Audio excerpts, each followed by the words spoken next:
right, today we've got Jim Cannon from Utah. Joseph and I just got back from the Rocky Mountain Regional at North Springs, the Ely Rocky Mountain Regional, which Jim Cannon was the one who kind of instrumental in helping getting that going. I know he had a lot of help with that too, but Jim kind of spearheaded a big part of that and lined up everyone. And we wanted to welcome Jim to the show. Jim, thanks for calling in today. You're so welcome. Thanks for having me. You bet. All right. So tell us a little bit about the Rocky Mountain Regional. We just finished up there at North Springs in Utah. Who all did you have Yeah. helping you out with that? So like you said, I had a lot of help, and I would say I was probably third in line. Ron Young was the match director, and with the help of Lynn Bigelow running some of the scoring and the tablets, I was kind of in charge of the sponsor relations or the prize table. And I think I heard some good results from it. So thank you, Dan, for being part of the title sponsorship, as you said, the Ely Rocky Mountain Regional. So thank you. Yeah, you're welcome. Ely's glad to get in there. NRL 22 is just really, really growing. Y'all really do a good job with those events. I really liked all the young guns and seeing a lot of them out with their dads or uncles or older brothers and watching Hmm. them learn the sport and was really inspiring. It's really neat. Yeah. All right. So on the results there, Ron did a great job with the running the match and how he and I talked to him a little bit about it because we have a little bit of experience running national level rimfire bench rest matches, and I've gotten to where now I don't compete when we're running one because it's just a lot of work. And he was able to do that and spearhead that match and shoot very well. So congratulations to Ron on that. He wound up winning the old guns while also doing a lot of work. I don't know how he does it. That's just like I say, a tremendous amount of work. Yep. Who all else was on some of that team that next to you and Ron helping make that event successful? My good friend Lynn Bigelow, who I brought down to see you 3 or so years ago. Yes. Yes, and Lynn was spearheading the scores and tallying up everything at the end and getting everything Mhm. lined up on practice score. Is that correct?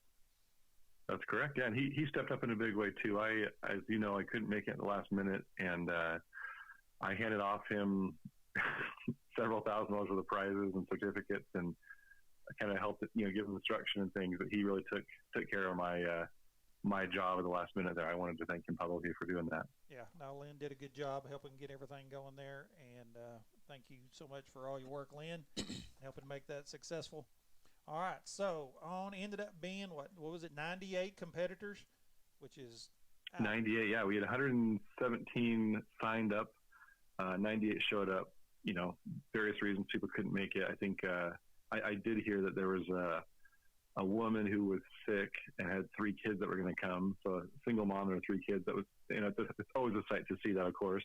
yes. We hate to hear that she got sick, especially now, but she decided to make the executive decision and not come. So we apologize for her not being able to make it. Yes, absolutely. All right, do you have the results there? Could you give us a quick rundown? Yeah, I do. So I've got here in front of me, of course, Mr. Paul Dallin won the open class and overall. Paul also, as you might know, won the national match last year in Las Vegas. So he's doing something right. Yes, yes. I watched him. And He looked to be very talented, really smooth in his yeah, yeah, transitions and whatnot. Just he looked top notch. yeah. He's an incredible shooter. He's at one point been ranked, one or two in the nation in the center fire game as well. So it's basically the same sport, just in center fire. So he's a tremendous guy, and he's a local, and we really like him a lot. He gives back to the sport a ton. He's teaching classes and helping new shooters a ton. So Yeah, great guy. and he was there with his son. He had his younger son too that did really good in the young guns. That's I right. think he wound up being second place in the young guns, and that was one Yeah. of them. I specifically remember watching father son duo. They're working and his son soaking it up, and dad being patient and working with him, and it was a awesome sight to see them working together. Yeah, it's Paul's such a machine. He's so disciplined and so calm. And from what I heard, his son was similar. He just did what his dad said, and Yeah. and he did really well. So that was pretty cool. I was gonna say that there were two stages set up like pretty close to where our trailer was, and we were kind of talking about that. We're like, as long as he just does what he tells him to do, he's probably gonna, clean the stage or do pretty well on it. Because Yeah. there was that KYL, I think is what y'all call it, and Hmm. he'd tell him his hold offs or his holds, where to hold, and as long as he did that, he would smoke them. I mean, Yeah. props to him because you still have to actually perform, Yeah. Oh yeah. but being able to take direction and not question it, is saying something for itself. Yeah, I was watching them do that KYL up there in the cowboy town, and he was telling his son about this, and it was getting, Yeah. it'd be real difficult down those last ones, and he says, "No, I think I'm gonna clean it." And sure enough, he cleaned it, and Like- everybody was congratulating him afterwards after he cleaned it, and he said, "I told you I was gonna clean it." Pretty quickly too. I mean, he had some time left over. It was good. That's awesome. I love hearing that. It was really good. Well, I think on that KYL, the only thing, the tiebreaker between Paul's son and the kid that won, the Young Guns, was just it came down to their time on that KYL stage. Yeah. Yeah. Yeah, Marshall. Yeah, it's Marshall funny. Lewis, I believe. Marshall Lewis won the Young Guns, and Tyler, and I believe they were tied, and Marshall got on the tiebreaker. Yeah, just a little bit faster on that. Yeah, it's hilarious. Yeah, so for those listening who don't know, the KYL is a know your limit target. In ours, in fact, that was my target they were using. It goes from 2 inches down to a quarter inch in quarter-inch increments. So there's 2, 1 3/4, 1 1/2, and so on down to a quarter inch. And so you're shooting a quarter-inch target at 50 yards, from off of a table or something like that. So I know that you bench rest guys may not be super impressed, but it's pretty difficult with some wind and just kind of on the fly like that. It's pretty. Yeah, neat. I mean, plus you're not on a bench. You have to set up on a bag, and And there's no fighters too. Yeah. and on top of that, it's not only on a bag, but where they were setting the table that they had, it was like a stagecoach thing, and it was Yeah. only like 4.5 foot tall, maybe. So Yeah. you had to squat down. I mean, it was tall enough to where you couldn't sit on your knees, but you couldn't stand up either. And Yep. I think it was like 8. There was 8 of them, and you had 12 shots, I think, or maybe 10 or I think 10 12. shots, I Maybe it think was 10. And Seems like they find the most rickety tables for those those stages too. It was definitely difficult. Like you say, no siders, no wind flags per se, and Yep. no, it's definitely a difficult target. All right, so Paul Yep, Paul for was sure. the overall winner. Congratulations to Paul. Mhm. Yep. What was the rest of the top finishers there? So Corey Dickerson, my good friend, he got second place, and he's just killer guy. Both Paul and Corey and I shot in the same squad in the national match last year, and they're a dream to shoot with because they'll help you out. If they learn their win, they'll tell you, and if you learn your win, you'll tell them. So we kind of power through it together with these guys. But Corey's stellar dude, and congratulations to him. And then third in open class was Dusty Powers. Dusty's actually relatively new to this. He's been shooting maybe a year in This Is All, and I believe he shoots a Voodoo with a KRG Bravo stock. So he's got a pretty cool setup too. But yeah, he's a great guy. As far as base class goes, Ryan Kozol got first place in base. Second place was Jasper Thane, and third place was Dexter Thane. So Thane brothers took second and third in base.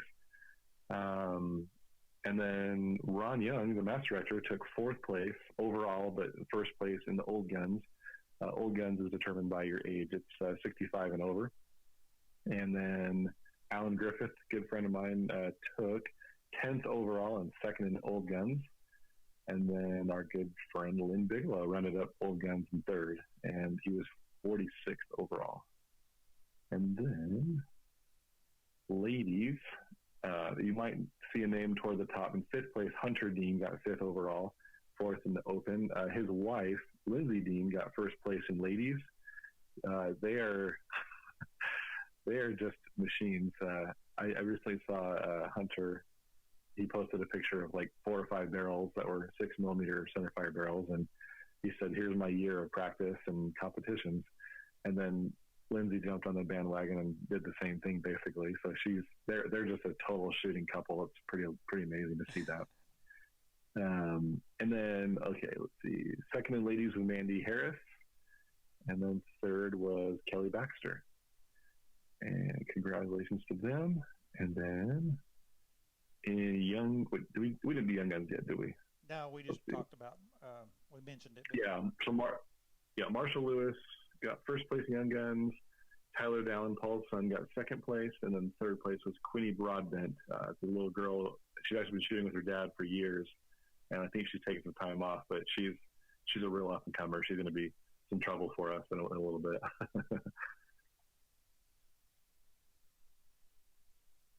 Okay, and then what other class? What's the class that I see listed? And for the listeners here, we're looking at Practice Score, and Practice Score will have the overall events. But there is one on here that's an A. What's A? A, thank you. Air guns. Air guns. Yep. So Josh Warren, as usual, took the win. He wins it basically every month. He's a great shooter, and he actually works at Utah Air Guns, so he's tinkering with those things all day long, and he's got some really neat things he's doing. And then Landry Patton, he got second place in air, and I think that was our only two, right? That was the only two air guys. But yeah, they're for those who don't know, these are incredibly accurate guns, but they have a way lower BC, way lower speed. So out at distance, they just float away in the wind like a feather. You know, they just can't compete with a 22. At 350 yards plus. So I just still can't imagine they got an air gun that'll shoot 350 yards. Well, it's not. You know, I know, but still. not a Red Ryder, yeah. Because I've seen guys. Yeah, you mentioned the Utah Air Guns. I think there's only a handful of those companies that are like kind of in the spotlight right now. But I've seen guys hunt with them. You know, I mean, they're like. What grain pellet are they using? Do you know? So I think they're 45 grain pellets. Yeah. They're 30 caliber or 25 caliber, depending what they choose. Okay. But they're just a completely different duck. Their only rifling is about the last 2 inches of the barrel. So it's a smooth bore until the last 2 inches of the barrel. You know, they kind of have a skirt on the pellet like a normal pellet you've seen does.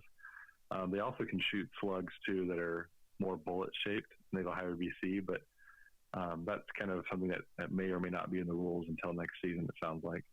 Okay. But these are $2,000 air rifles. They're pretty special stuff. We've got big canisters on them. I mean, you have to carry around like an oxygen tank or an air tank with it, unless you just want to use a bicycle pump.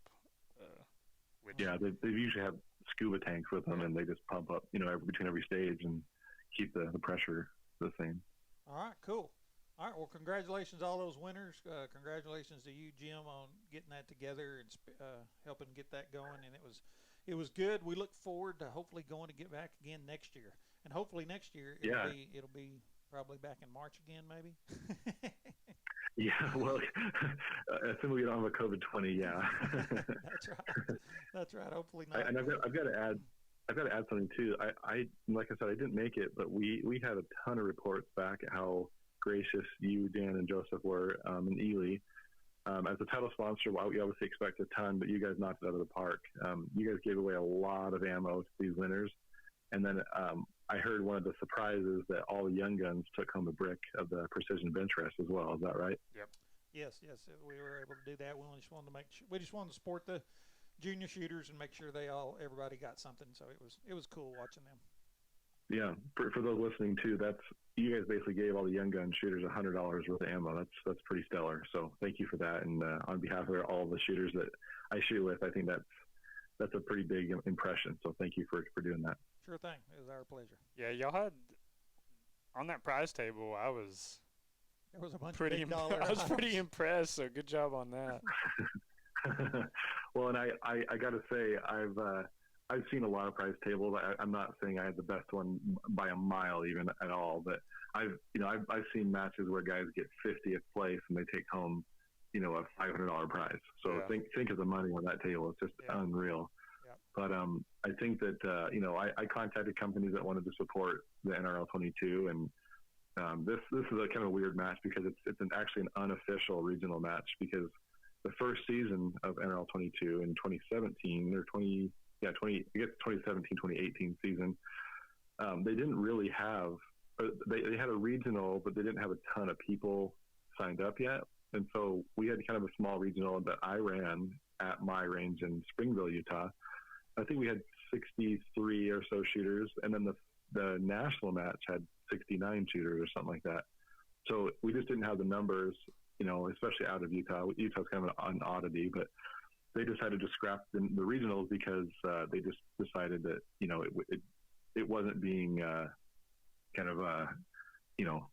utilized like it should be. They wanted to make it so regionals was kind of the qualifier to go to nationals, but because of numbers, they decided to scrap it. But now it's exploded, and we like having regionals where we can invite other clubs to kind of come, and we can almost have kind of a team feel where it's Hubble Creek versus Price or things like that. It's kind of a fun setup. So it's a neat dynamic. It changes a lot of things. Sure. No, it was a great event. We enjoyed it very much. All right, good deal. Next thing, Jim, we want to talk about. Of course, we kind of got our interest tweaked there as Joseph and I walked around and watched the different people and everything, because I'm set on going base class, and we're working on that. Got a gun set up because that's easy to do, and it also we can use the same rifle in our new ARA factory class, and so pretty well got that set up. But man, we saw some really good looking rifles that in the open class. So tell me a little bit about the open class. So are there any rules for the open class other than obviously it's got to be a 22 long rifle? Not really. I mean, we can always make them up where you can't have let's see. I guess the rules are you can't, have a tripod, or you can't have something like that. It's going to completely take the skill out of the game. Okay. You can have a bipod, but not a tripod. So yeah, that's some of those things. There's kind of equipment rules, but it's not the rifle itself. So okay. Yeah, we kind of go nuts. All right. Well, good deal. So why did you step up to open class from base class? What was appealing about it to you? Well, I guess the answer is I was never in base class, but okay. So part of it was about the time I came and saw you guys down in Texas. I was able to go in the test range, and I kind of thought, I'm going to show you guys a thing or two about my CZ, how good it is. I had a CZ 455 with a Lilja barrel, and I won a very big match with that over a year's time, and I felt like there was not a lot of guns out there that could compete, and maybe it's, maybe there's not a lot of guns that'll feed 10 rounds and, do what that gun could do at the time. But if you recall, Dan, the timing was incredible because Voodoo had sent serial number 7 down to you guys. And we were able, me and my friend Lynn, were able to shoot that a little bit in the test range. And, it kind of felt like we were shooting a Remington, centerfire gun a little bit. It didn't sound like one, of course. But that gun blew all of our guns out of the water. It was not even close. So I contacted Voodoo and said, I want that gun. And I want that lot of ammo from you, Dan. That's right. So that first season, I shot that gun and the 10X ammo that you guys are graciously sponsoring me with. So that gun is Voodoo V22, and it's kind of, it's been the flagship of the open class. It's the most reliable. It's going to feed. It's going to fire. It just works. The Remington 700 footprint. You can pick your Picatinny rail incline. 20, 30, 40, 50, 60 MOA, I believe. You can put it in any chassis that fits a Remington 700 centerfire action, and it uses an AICS patterned magazine. So anything that uses a AI 10-round mag, you can stick right in there and use it. And then, of course, Remington triggers. So anything and everything, basically. Yeah. Yeah. That's what I like about those is the availability of stocks. I mean, not just stocks, but I mean, pretty much anything, because everything, well, maybe not nowadays, but for a long time, 700 style or stuff that would fit a 700 was all that was being produced. And, Because I've ran into a couple times where we were looking for, a fixture or a new stock or something like that for, whether it was something really high end or something that just was kind of uncommon, and there wasn't anything. So that's kind of the cool thing about me is the availability of everything that you can find. Yep, absolutely. Yeah. So basically, you're moving to Open Class 1 to try to be the ultimate in accuracy, but then Correct. 2 to kind of simulate if you do any center fire shooting a center fire. I mean, because basically they're going to be pretty well close to one another. I mean, they're not going to be identical, but they're pretty darn close to your center fire counterpart. Right, and I've said this a million times. If you give Paul Dallin, arguably the best 22 shooter in the nation, an open class rifle, he'll still do very, very, very well. He'll probably be in the top 3 every time, with any gun. Right. But it sure is nice. It feels nice to cycle a Voodoo or a Rim-X or one of these really nice high end rifles. They seem to have more reliability. The trigger choices, the stock choices, there's all these choices you have to make it comfortable. All those things can help and enhance your score, of course, but I think ultimately the best shooters will just make anything work. Sure. So is almost everyone going bolt action, or do you see very many semi-automatics in the open class? So yes and no. I think there's sometimes almost a geographic trend. In this area, you see a ton of Voodoos. There's a ton of Silencer Co. products because they're here, they're local. If you were to go to Florida, you might see a lot of something else, or if you go to Texas, you might see a lot of Kid 1022, something really really high end 1022s. But I think if you do see a 1022, it's going to be a Kid. Maybe a Volquartsen. I think Kid kind of got in early in the NL22, and Volquartsen is definitely making an appearance with their Summit rifles. I've got one, and I absolutely love it. It's pretty cool. So it's kind of a push-pull, kind of a Fortner style 1022. Like you'd see in the biathlon. Exactly. So yeah, it's they are out there. I've kind of been known to be not negative, anti bolt action, or not bolt action, semi-auto. Because in the first national match that was actually held at Price, we had some crazy, crazy weather, surprise. We had wind and then rain and then wind and then hail, and it was just crazy. It was kind of wet, dry, hot, cold. And those 1022s that were very popular at the time became bolt actions. Yeah.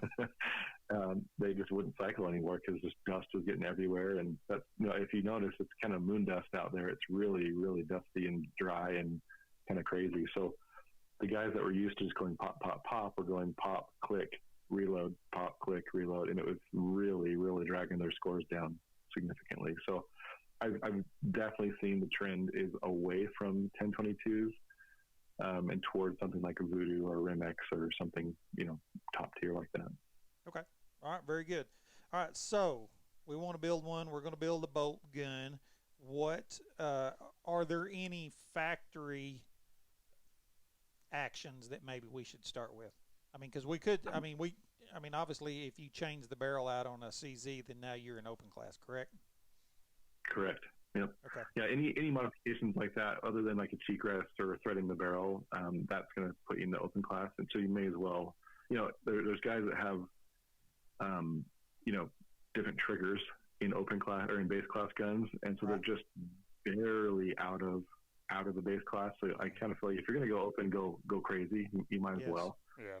There's no advantage, and it's kind of like if you're a young gun or a lady, there's no reason not to go crazy, because if you're a lady or young gun and you're shooting a base rifle, you're still in the same division. There's no difference. You're limiting yourself. So, okay. Exactly. So I guess Voodoo, I would consider it a factory rifle because you can buy it off the shelf. It's done, go shoot it. But it's kind of a custom off the shelf factory rifle. Right. But the MSRP of it's too high to be in base class, correct? The Voodoo. Oh yeah. Just the barrel action's 1770. So base class though, something like a Tikka T1X, CZ457 Pro Varmint, yep. and Ruger Precision Rimfire. Those are probably the top three I see in base class. Again, you can't change the barrels, you can't change triggers. You can add a cheatcrest, you can add any bipod. You can add a $500 bipod if you want. You can add the most expensive rings in the world, but the scope has to be, scope plus rifle has to be under the 1050 range. Okay, all right. So then, if we're going to go open, then what actions are out there available for us? So, like I've spoken before, Voodoo has been very popular. There's about 40 of them in the national match last year, and a good bit of the top portion of the scorecards were Voodoos. Okay. The new kid in town is the Rimex, and that's made by Zermatt Arms, which is formerly known as Bighorn Arms. The Rimex is a lot like a Voodoo in that it's a Remington 700 footprint. It's unique in that it's controlled feeding. So it has a lot of reliability, where the Voodoo is not an unreliable gun at all, but the Rimex kind of takes the Voodoo and makes it feel a little more custom, a little more refined and smoother. I think that they really have something special going on there. The creator of Zermatt Arms, AJ, he used to work on satellites and just absolutely incredibly detailed scientific, machining projects. So he's got some pretty neat things going on. But it's a pretty special gun, and they also actually manufacture their own magazines that are CNC aluminum, and they have a really unique adjustment setting where you can adjust the height of the magazine, and it's where it sits inside the chassis or stock you're using. Okay. So it can just kind of be a little more refined. But yeah, integral lug. You can pick your Picatinny rail from 0 to 40 MOA. Again, Remington triggers, everything. And then another choice. Oh, by the way, they only sell actions, so you're on your own to get a barrel. Okay. So the action plus one magazine is $11.50. Where the Voodoo, they will sell an action, but they don't. They like to kind of be in control over, the headspace and all these things, making sure it's kind of almost like people say Apple is great because they make the software and the hardware and it works really well. Mm-hmm. This is kind of like what they want to control is, if we sell an action, we want to kind of control that and make sure it's all going to be harmonious and happy together. Sure. Where Zermatt just sells actions, and you can send them to a gunsmith or buy prefits. So, okay. Another choice would be an Anschutz. Those are not as common, but the Anschutz 1710, I believe. Pull up my notes here. Yeah, there's the 1416, the 1710. Those are probably the two most common. Anschutz just started making a Manners stock 1416, and then a Kelbley stock in a 1710. So these are a little more set up to our sport, where a lot of the Anschutz you probably see are Olympic guns or they're single feed. Right. These are all magazine fed, of course, and they're obviously insanely good rifles. I know a couple of guys that shoot them. Greg Herbert is sponsored by them, and he's a great shooter, does really well. I, for one, have seen a little more feeding issues with them than other guns, but I'm sure that those can be solved with a little bit of time and energy. So, yeah, they're awesome though. Okay. And then I'd say another really good choice is to take a base class rifle and kind of trick it out. So a lot of guys like those Lilja barrels. We just saw my Rimex test really, really well with the Lilja barrel, didn't we, Joseph? Yep. Yeah. So people they just do a pre-fit drop-in barrel on their 457s or 455s for that matter, and they'll shoot those, and then they can change the stocks out to a Manners or a chassis for that matter. You can get KRG Bravos or Manners stocks, like I said. So that's been a pretty popular one as well. Yeah, so I would think the CZ would be more for the kind of the novice gunsmith could do it himself and change the barrels and whatnot, as to where some of these other ones you're going to have a pretty good gunsmith with some machining knowledge to put the barrel and stuff on. So, but if you want to do it all yourself, you could do it with a CZ. Yeah. Definitely, yeah. The CZ is pretty easy. So is the Tikka T1X. There are prefits out there. Like Lothar Walther has prefits for those. But it's as easy as taking out 2 set screws and then pulling the barrel out, putting the barrel in, putting the set screws back in. So it's, if you can change the scope, you can change the barrel. Yeah. Yep. Cool. All right. So the Tikka you could do as well. Then I guess I didn't realize there was people selling prefits on the Tikka T1X. Yeah, on the Lothar Walther website, they have Tikka T1X. I think there's a local company called Preferred Barrels. Shout out to them. Their kind of specialty is prefits. Okay. And you don't need an action wrench or a vise or anything. You just stick it in there and tighten down the screws. So it's pretty neat little deal. It's kind of not actually unlike a 1022. Most people know how that works. And it's not super unlike that. Okay. All right. Good deal. Any other custom actions out there? Not really. Other than the 1022 crowd, the Wilcoxons, the kids, excuse me. Okay. All right. So trigger, like we said, a lot of these are going to take a Remington 700 style trigger, and there's hundreds of different ones of those. What do you see up and down the line pretty commonly? Trigger Tech. So Trigger Tech's very common.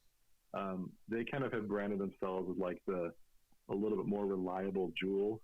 There's been jewel triggers that have failed in dusty or dirty environments, and I, for one, love jewel triggers. I've kind of been, I'd say, raised on them in my shooting career. Right. And I just thought, I don't want to experience a failure like that, so I went Trigger Tech, and I have heard of them failing, but very, very rare. You almost got to be trying it, sounds like. But the Huber 2-stage is really popular. And then the Tub is kind of the elite in this arena. The Tub 2-stage is pretty sweet. It's several $100s. I think it's pushing $400 though. Okay. And then there's of course a fair share of Timneys and things like that too. But for the most part, Trigger Tech probably has it locked down as the most common Remington style aftermarket trigger. Okay. All right. Very good. All right, now moving on, you're going to be able to get, so if you get a Voodoo, then they're going to have their barrel on it, but these other ones, more than likely, you're going to be putting a barrel. What are you seeing pretty popular on the barrel side? So Lothar Walther seems like they're really ahead of the game. They've got a lot of presets already made. You can pick, contours and lengths and things like that. The local guy here, Eric Smith, he did my gunsmithing, and he did a great job. He cut a whole bunch of them. We figured it out together and kind of got in on this really early, so thanks to Eric for doing that. I guess you can look up estactical.com for him. There's all kinds of places. I think if you just Google Remex barrels, Remex prefits, they'll help you out. And then another major manufacturer is Proof. So Proof is the carbon fiber wrapped barrels. They make steel and carbon prefits. Okay. They've been a little hard to find. I think they're kind of ramping up production, but they will be out somewhat soon. Okay. All right. Very good. Yeah. All right. So we got that. Now, what kind of chassis are you going to put this thing in? So that's a great question. There's probably the most choices there, or maybe barrels or that are the most number of selections.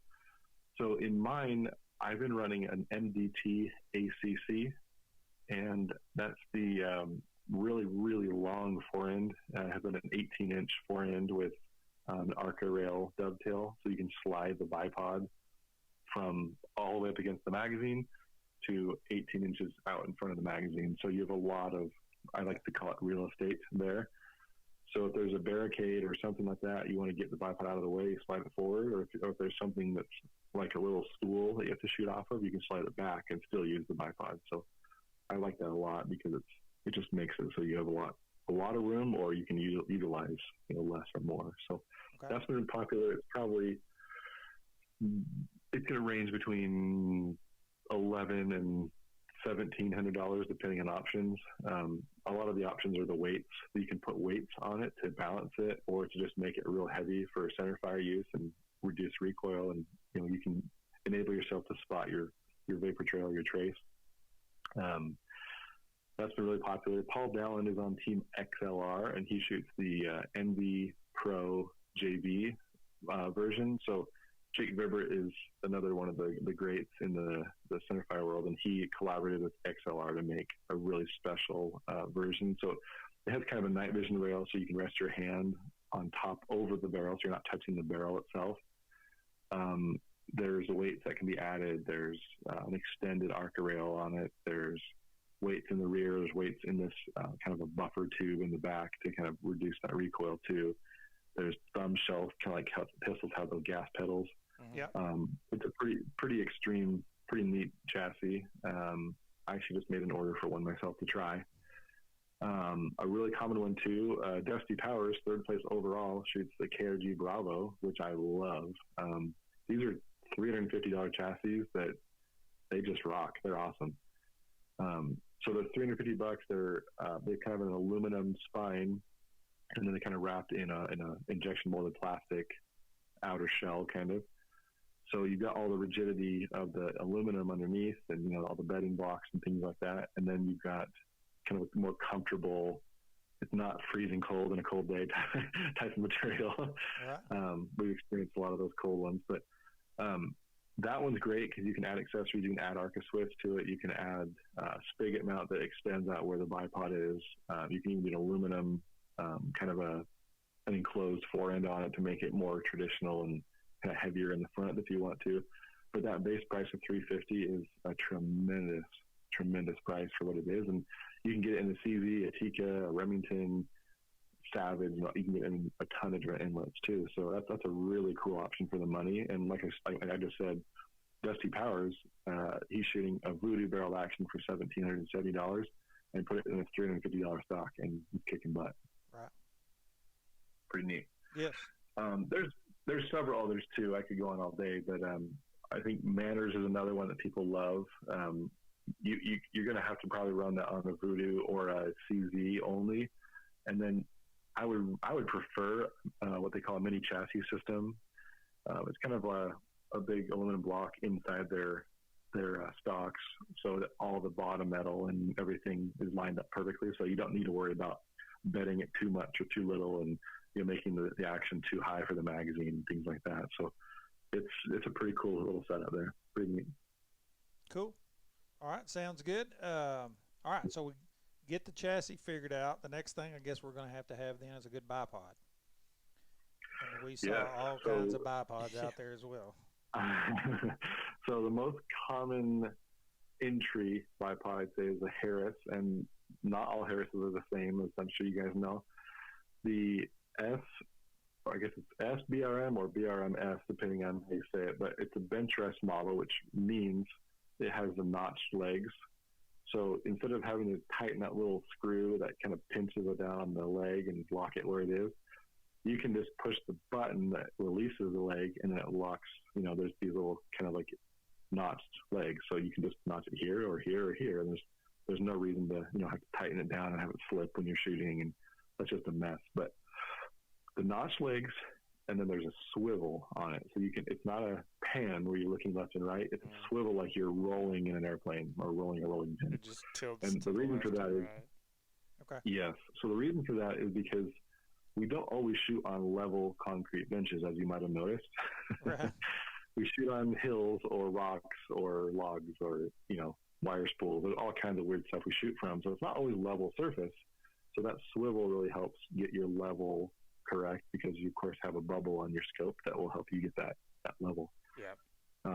That's probably the entry level. It's around 100, 110, depending. And then if I sell it in my company, I always will include a pod lock, which is just to lock that swivel down. Because if it's really loose and wiggly swivel, that's not helping anything. But if you can swivel it and then lock it, that's really, really nice, because you're just kind of letting the bipod do its job, and it's not hindering you. It's actually helping you.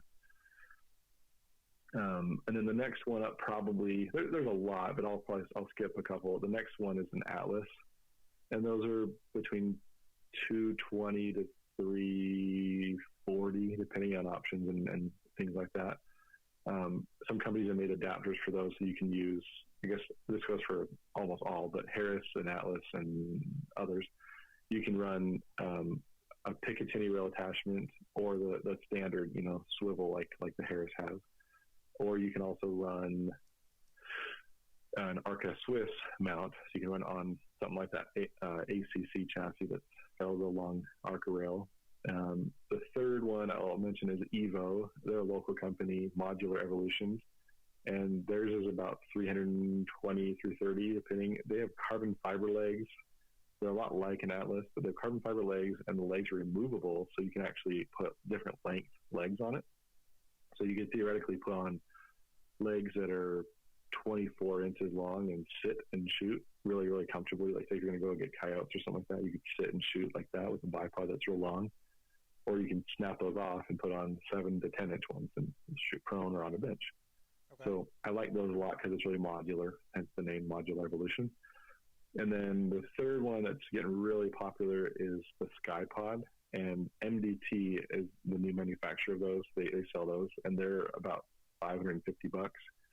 SkyPod just kind of has everything. It has pan, it has the swivel, it has a barricade stop on it. You can just spin the thing all the way around 180 degrees, and it has a big barricade stop. It's got legs that you can not only angle forward 45 degrees, down 45 degrees, and back 45 degrees, or sorry, it would be down 90 degrees and back 45 degrees. You can also angle them out and in, meaning they can go wider and narrower. So if they go narrow, it obviously gets taller. If it goes wide, it goes lower. So there's just all kinds of different combinations of where these legs can go. And it's really fast just to pull on the leg. It shoots right out and it extends. And I actually have adapters on mine where I can add the Evo legs to the SkyPod, so I can actually add length to those as well. So it's just a really, really modular one, and it just does everything a bipod can do pretty much. It comes with spiked feet, which I personally don't like. If I think about the surfaces I shoot on, rubber feet work in basically every situation, and the spikes pretty much do really well on grass. I think I just don't think there's any time that a spike outdoes a rubber foot. So I'd prefer the rubber feet any way I can. And that's something that I can get customers to. We have the adapters and the rubber feet if they need them. So. Okay. All right. Cool. All right. So that's the bipod section. So now we'll move on to a scope and scope. Leading up to scope, the Picatinny rails or the bases. How many MOA are you getting on your base? So the best answer I give people is never 0 and no less than 20. Yeah.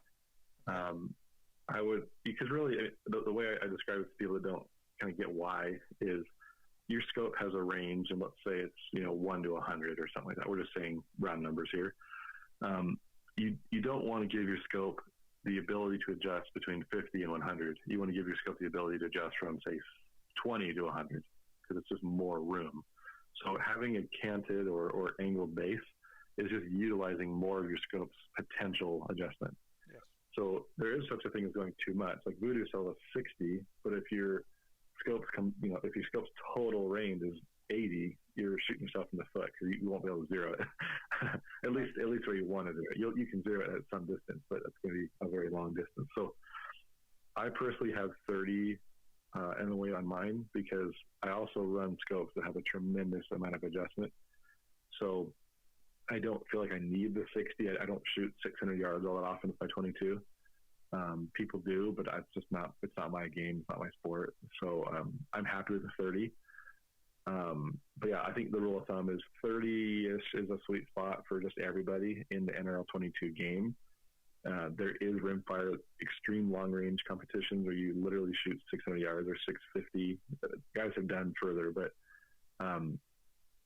that's where you want, a 40, 50, 60, something really, really big. But if you don't have the right scope, you can't even zero it with that base on it. Okay, so 30, we're going to be able to shoot something at 25 yards as well as out to, say, Correct.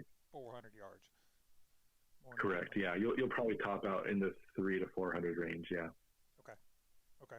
All right. Very good. All right. So then, tell us about that scope you got with all the range on it. Okay, the scope I have. Actually, I'm going to do a quick search. I can't remember the actual adjustment, but it's a Night Force 7 to 35 ATAC R. The key in this sport is, there's a lot of great scopes, and this is certainly included in that list, but there's specific things that each scope has to have in this game to be, ideal. One of those things is the ability to. I like a lot of zoom because it's great to shoot a half-inch group at 100 yards, but within the 6 ring, who cares? I want to be able to see my impact on paper or even steel, and then adjust accordingly. I want to improve every single shot to get better and better and better and more, right on. So, this one is a 7-35 zoom, which is great because I can zoom out and spot multiple targets and see where I'm at, and I can zoom in and get on target. And then the other thing is the parallax. I can't get focused under 50 yards with both scopes, and we shoot at 25 a lot. And so if I can zoom it out to 25 yards, not zoom it out, if I can focus or parallax 25 yards, that's a big help. There's guys that run a Vortex Gen 2 Razor, but they can't focus that close. So what they have to kind of do, they kind of fake it, is they zoom out to, 12 power, and then they can kind of see the little quarter-inch target at 25 yards. I, for one, if I'm shooting that close, I want to be really zoomed in and really see every little thing. I really like that because I can kind of see, I'm holding, a 16th of an inch right or something like that. I can just be right on it. And that scope pretty much is, there's just nothing better for this game. There's certainly scopes you could argue are better. There's a lot of new ones that are just tremendous, but they don't all focus that well. So you just kind of have to have the complete package to compete. Okay. All right. Very good. So Night Force obviously is one of the big contenders. Definitely. And I just Googled that. I just never remember this, but it has 100 minutes of elevation travel. Oh, yeah. Okay. All right. Quite a bit. All right. So the Night Force then, I know we've seen quite a few Athlons on the line as well. Yeah. An Athlon, I've talked to you about them in the past, and they're almost feeling like they're looking at the sport in great detail, saying what do they need, because they've got probably 4 scopes in 4 different lineups. They're not the same model at all, but there's 4 scopes that just are perfect. I'd say the starting one that we've mentioned before in base class is the Argos BTR Gen 2. That's a really great scope for the money. It's first focal plane. It'll focus under 25 yards. It's a 6-24 power, so it's good zoom range. I for one wouldn't want something less than, 15 would be really minimal, but I think 24 even I'd say is more ideal. But that one's like $400 map. And then the next step up would be the Midas TAC in 6-24. So that's a 50 millimeter objective lens, just like the Argos, but it's got better glass. It's a more like full form scope. It's great, good looking scope, great turrets, great reticle. Everything's just awesome on that. It'll focus down too. And then it kind of has like a big brother to it. There's a 5-25 Midas TAC, and that's a 56 millimeter objective lens and a 34 millimeter tube. That's a tremendous scope, and that's one that, it's 850 map. So I think the 624 is 630 or 670, depending on the reticle. And then the 525 is 850, and that's a whole lot of scope for the money. I'll just tell you guys, that's one that I know guys that'll turn down scopes twice that much money for that scope. It's just crazy nice. The next step up would be the Aries ETR. That one is just out of this world great, and I'm spacing on the price of that one. I think it's $12.99. It's a 4.5 to 30 also, so it's got a little extra zoom. It's still first focal plane, of course. They wouldn't take that out. That one, I'll just have the MSRP is $15. I think that they're $12.99 or $11.99, something like that. But they are just crazy awesome. They're great turrets. They're illuminated reticle, which doesn't do much for me, but they have UHD glass. They're first focal plane, awesome reticles, awesome price, just all around a totally top tier scope in every way. So those 4 are probably the coolest 4 in their price range, I think. But I kind of tell people Athlon is kind of like the Toyota to Vortex is kind of like the Honda. They're opposing forces, I guess, in a way. Yeah. But Vortex makes a whole bunch of great ones too. They've stepped up in major ways in the last year or so, just trying to fit some products into this sport. The Diamondback Tactical is fitting really well with it's kind of like the Argos BTR in that price range, the zoom range. It has a low parallax focus range. And then they have a new one, and I'm spacing the name right now, of course, but I think it's kind of in the $600, $700, $800 range, and it's a 5-25 or a 624. But it's really, there's really similar scopes and pricing going on here. They both have the exact same warranty that we love. They both, they're just tremendous companies. So I think go forward with faith in both of these. But I think these are awesome. Yeah. Okay. All right. Good deal. I think that about wraps it up. We're not leaving anything off, are we? I mean, if you want to talk about rings, that's a little bit boring, but. Okay. What? Yeah, I mean, rings. I mean, go ahead. What are your recommendations on that? So I'll say anything above $50 is worth its its weight in gold, I guess. So we use a lot of like the Burris rings or Vortex rings, or there's even some SIG ones we like. But getting into like the real serious open class ones, I personally like the ARC or American Rifle Company rings. For one, they're so unique in that at the 9 o'clock and 3 o'clock position, there's a hinge, and then at the 12 o'clock position, there's a screw going horizontal that locks those together. So it's a really unique kind of a spaceshipy looking design. But one thing I like about that is when you're mounting a scope, you always notice that you're tightening down the right side and it rolls right, and you tighten down the left side and it rolls left, and it's never level. There is just zero rolling when you're tightening these down. So you get it level with your tools, and you tighten it down, and you're done. That's it. There's no rolling whatsoever. So I love those a lot. They're about $180, but it's a ring that once you own one, you'll never turn back. See, that does sound handy. Yes, it does. We mount a lot of scopes, and I fight that all the time of trying to get one leveled up. And everybody, all my buddies, give them a try sometime, guys. I will. Yeah. All my buddies make fun of me because none of my scopes are level.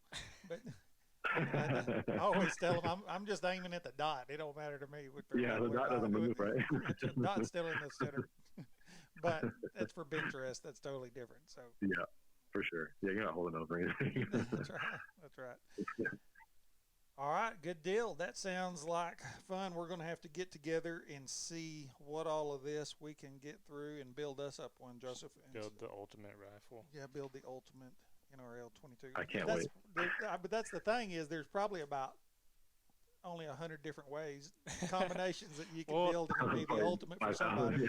We were talking about this the other day, Jim, and I told Dan, I was like, the ideal thing would be, we build either a base class or even if it's an open gun.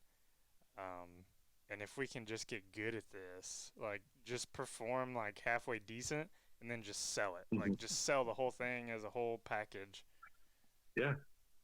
And then just keep doing that over and over. Like build a gun, That's go great, compete yeah. with it, and then sell it. It's a good way to kind of see what you like and what you dislike in guns too, because you can you could theoretically change every part on the entire gun, get a different chassis, action, barrel, everything, and say, oh, that was nice. Let's try another deal. Another combination, yeah. As long as we're making a little money on it, that'll be just fine. All right, Jim. Well, Jim, I sure appreciate you calling in today and going over these. You've certainly gave us a lot to think about, a lot to mull over here, and again, congratulations on that match.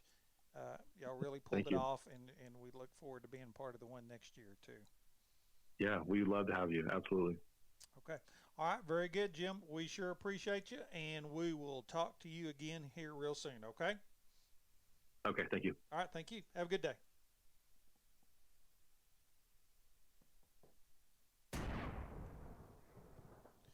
All right, that kind of wraps it up for today. Tune in a couple of weeks. We will be going over our rest for the rimfire bench rest discipline. We'll have Bleeding Off with Joseph, where he's going to preview the Area 3 Championship coming out of Nebraska, and we're going to do our best to have Blake back over on the next one and do some more 4-for-core drills and go over that kind of stuff. Remember to subscribe to our podcast, leave us a review, and follow our YouTube channel. Go to our website, straightshootingwithdanandjoseph.com. Shoot us an email, host@straightshootingwithdanandjoseph.com. Joseph's Instagram is PSPhotog, and mine is Shooting Accuracy. We appreciate everybody listening, and we look forward to seeing you at the range.